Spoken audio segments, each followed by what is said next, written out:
Hey, Mellow Mechanic. We are back in the shop today. We got ourselves a cool project. We got ourselves a tandem bike. This is a bike a friend of mine has built so she can ride with her daughter, and she's got it about 99% done, but we do have a job today that she needs help with, and it has to do with the cranks down here. Tandems are unique in the fact that they got a drive on both sides, and that's where the problem lies. So the problem we need to address today are with the threads where the pedal goes into the crank arm. Now bicycles have on the right side a standard thread, right-hand thread, but on the left side they are left-hand thread, they are backwards. You can buy tandem cranks right here that have a crank, a chain ring on both sides that already has the left-hand threads on there, or you can just use two standard bicycle cranks, but then you have two right-threaded crank arms. That wouldn't really be a problem if you used standard flat pedals here. As you can see if you can see that. The flats on this is a right-handed pedal. This just looks like a normal, flats on a bolt or something like that. This one is left-handed, and see how they have those lines on there? It generally indicates that this is the left-hand pedal. So you could, on this bike, just get two pairs, I guess 4 pairs, of standard flats and just take the rights and put a right one in there and a right one in here and do the same up front, and away you go. The problem comes when you want to use clipless pedals. So you can see I have two here. Let me change my view. So I have a right one, and I have a left one. And you can see they are a mirror image of each other. So if I did not want to modify this but use clipless pedals, one of my pedals would be backwards. Now, I don't know if that would work well. You'd have to flip the cleat around on your shoe, and then I don't think it would disengage and it would cause problems. She does want to use clipless pedals, so we are going to do the modification on this crank. So what we need to do is get rid of those threads and put in some new ones. And luckily, they've made it easy. We have this insert right here, which has threads on the inside and threads on the outside. So the threads on the inside, these are 9/16 20, and the threads on the outside, I think, are 5/8 20. So we need to enlarge that hole and tap it to 5/8 20 left hand. So how are we going to do that? Well, again, this is not a major problem. They make these tools here. See if we can focus on that. So this has a reamer and a tap kind of built into one. Let me change the view here. I don't know if that's any better or not. So this has a reamer and tap built into one. So what you do is stick this in there, remount the old threads, tap the new threads, and put this insert in there. And that's what we're going to do today. But what I really want to do is to do it accurately. Now, you really need to be accurate when doing this. I put this pedal in to demonstrate why. The spindle that this pedal rotates on needs to be parallel to this spindle that the whole crank spins on. If this has any kind of off angle at all, as the whole assembly rotates, your foot's going to kind of oscillate like that as this spins around the crank. So the way I like to do it is let's utilize the milling machine and do it as accurately as we can. So we need to pull off the crank arm and locate this hole with the milling machine, and luckily this hole is perpendicular to the plane of the chainring right here. So we can mount this to the table and secure this so it doesn't move, but that'll give us the correct orientation for our tap. And it'll help us ream it out and thread it with the, have it power behind it instead of doing it by hand. So you could do this by hand. Just take your time, but make sure it's as straight as you can possibly get it, because once you go crooked or something, you can't really, no really coming back from that. Can't fix that. And then we are gonna throw that in there. And that'll be it. First thing we're gonna do is pull the crank off. All right, let's go ahead and pull this crank off. I am using 8mm Part Tools Allen wrench. Wasn't on there too snug. And you can see this is like a bolt cap combination kind of thing, which is neat. Next, we're going to use the puller, and you can see, hopefully it shows up, there are internal threads here, which this piece is going to thread into. So I will start this by backing this off. Putting that. These are fine threads, so you want to get them started. You want to strip them out. But the trick to doing this is you want to get this piece pretty snug, because there can be quite a bit of force on these crank arms. And so I like to snug it up with this wrench right here. Because I have had these just straight pull the threads out.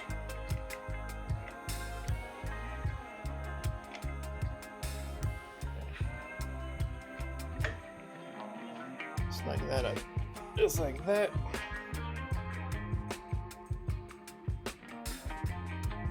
And then another trick is, you can see these are like something like 90 degrees apart. It's hard for me to get any kind of torque on that the way it is, so I put the wrench on here, and I can place the wrench anywhere I want. It gives me a little bit more torque this. And this just screws in and it pulls the crank right on off. Just like that. There we go. I'll take the puller out.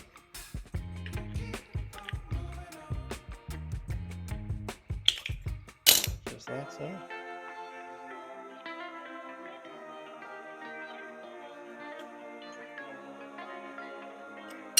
And there we go.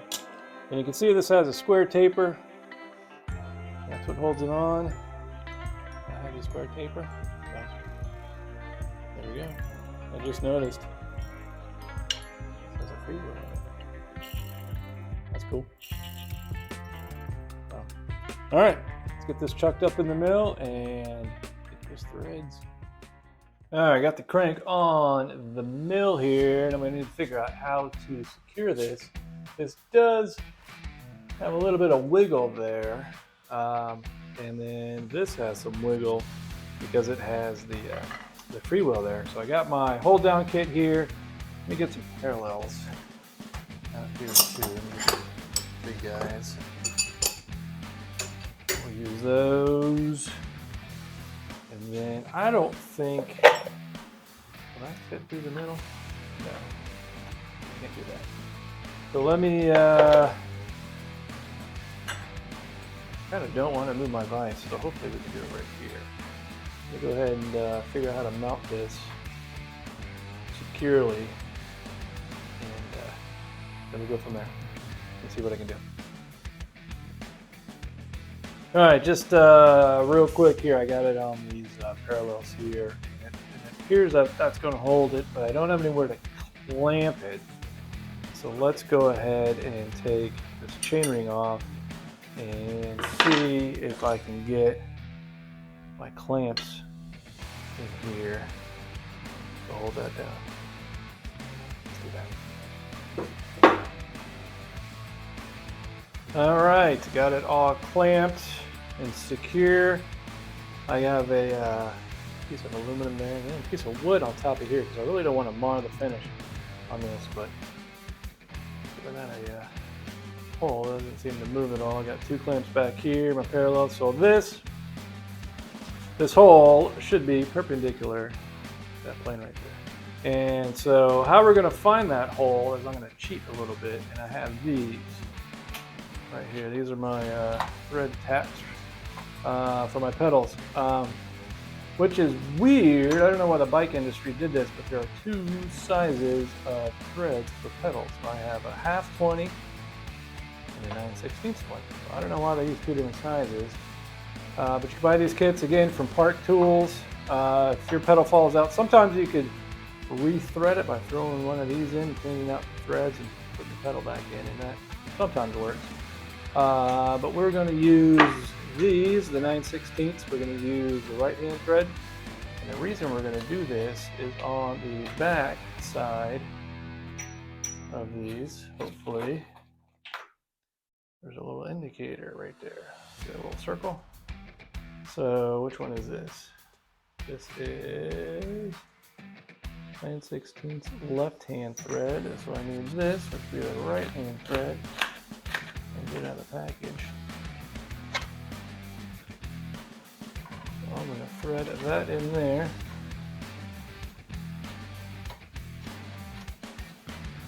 Just like so. I do have a little bit of wiggle, but I think that's okay.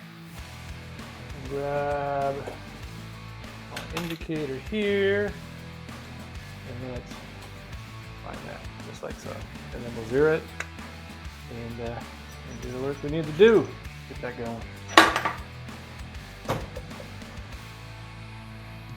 All right, I got my mill indicated on the back of that tap. Something else I did to get rid of this wiggle I didn't really like is I put these clamp stops right there and then ran the tap just to kind of put some tension on it, and that loaded up the tap, then got rid of all the wiggle. So I did that, zeroed out my indicator right there, my DRO. We are ready to get started. So let's go ahead and put the tool in there, and we will slowly ream this out and tap it. And away we go. Something we need to remember is these are left-hand threads. So I gotta run the machine backwards. So, get it done. Do it. All right, I got the Reamer Tap in the chuck.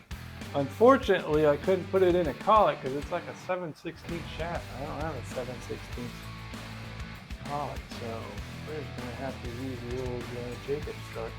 Need some T9 on this to lubricate it.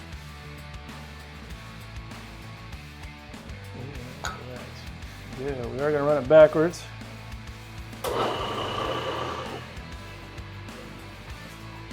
See how she does with you.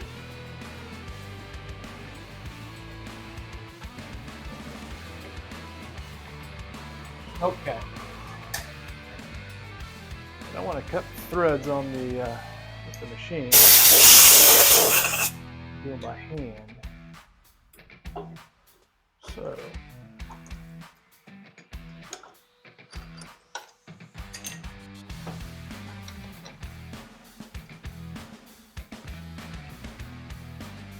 All right, I got the tap reamer tool. It's in there. I have a pointer in my chuck to help center it. The flats on this are a 9mm. I guess that's a metric shaft, not a 7/16. So we're gonna do this by hand just so we don't screw it up. And again, it is left-hand threads. Gotta go back here.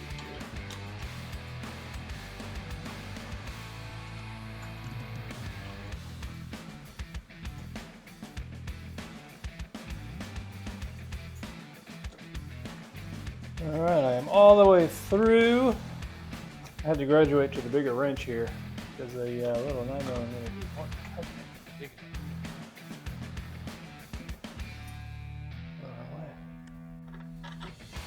All right.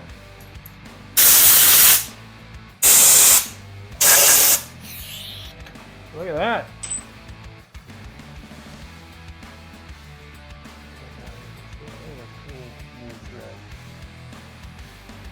That little tool does a good job. Reamer Tap all in one. Okay, now what we need to do is put this insert in it.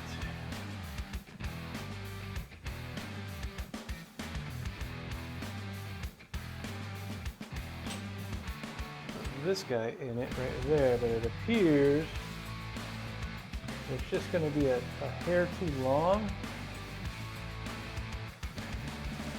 I wonder if I could put it in there and then just buzz it off with like a grinder or something.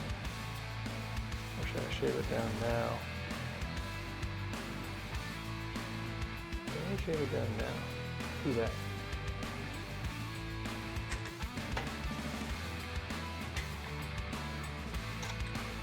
So it looks like that's about 530, and this is an odd size 654. So we gotta take about 100 thousandths off of that. So I will do it real quick on the old belt sander.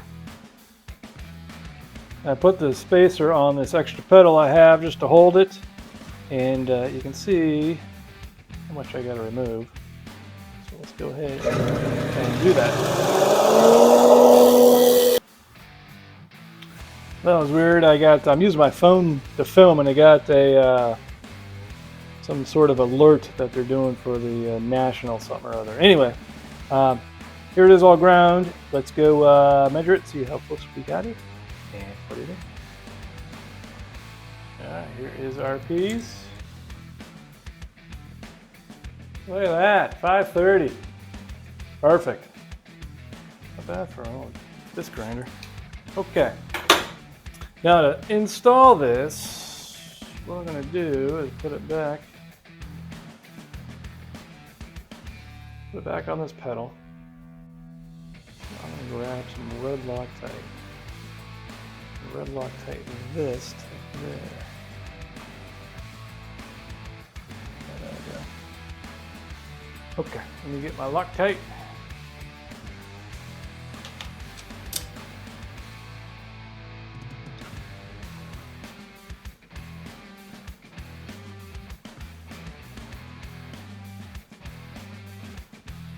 Alright, again, part tool. We make everything for bicycle.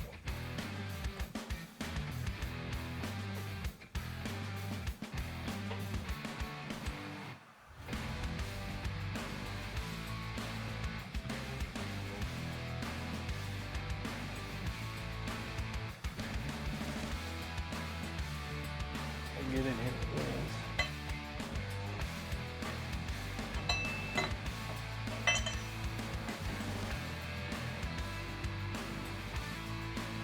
There we go. We now have a left pedal, which used to be a right crank arm.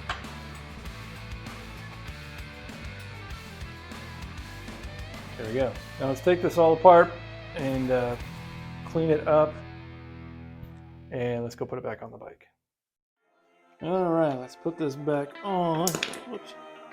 What I like to do is just put a little bit of white lithium grease. There's already some on there. Just put a little bit more on that. Now you gotta clock the cranks correctly. This is a square taper. You got, 4 chances. 1 chance to get it right. So make sure that this one and this one are opposite.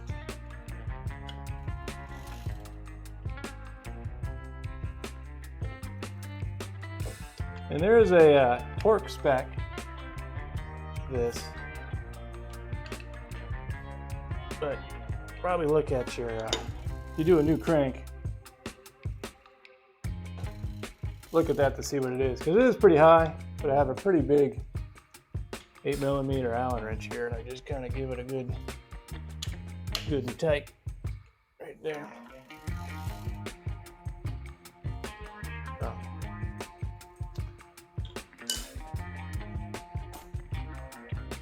All right, there we have it. It is all back together. So drilled that out, put the insert in. Now we have a left-hand pedal on the left side. So, well, I hope this video was entertaining and helpful. And like always, I like the comments. Thank you for subscribing. That helps me on my end doing these videos. I appreciate you watching, and we'll catch you on the next one. Goodbye.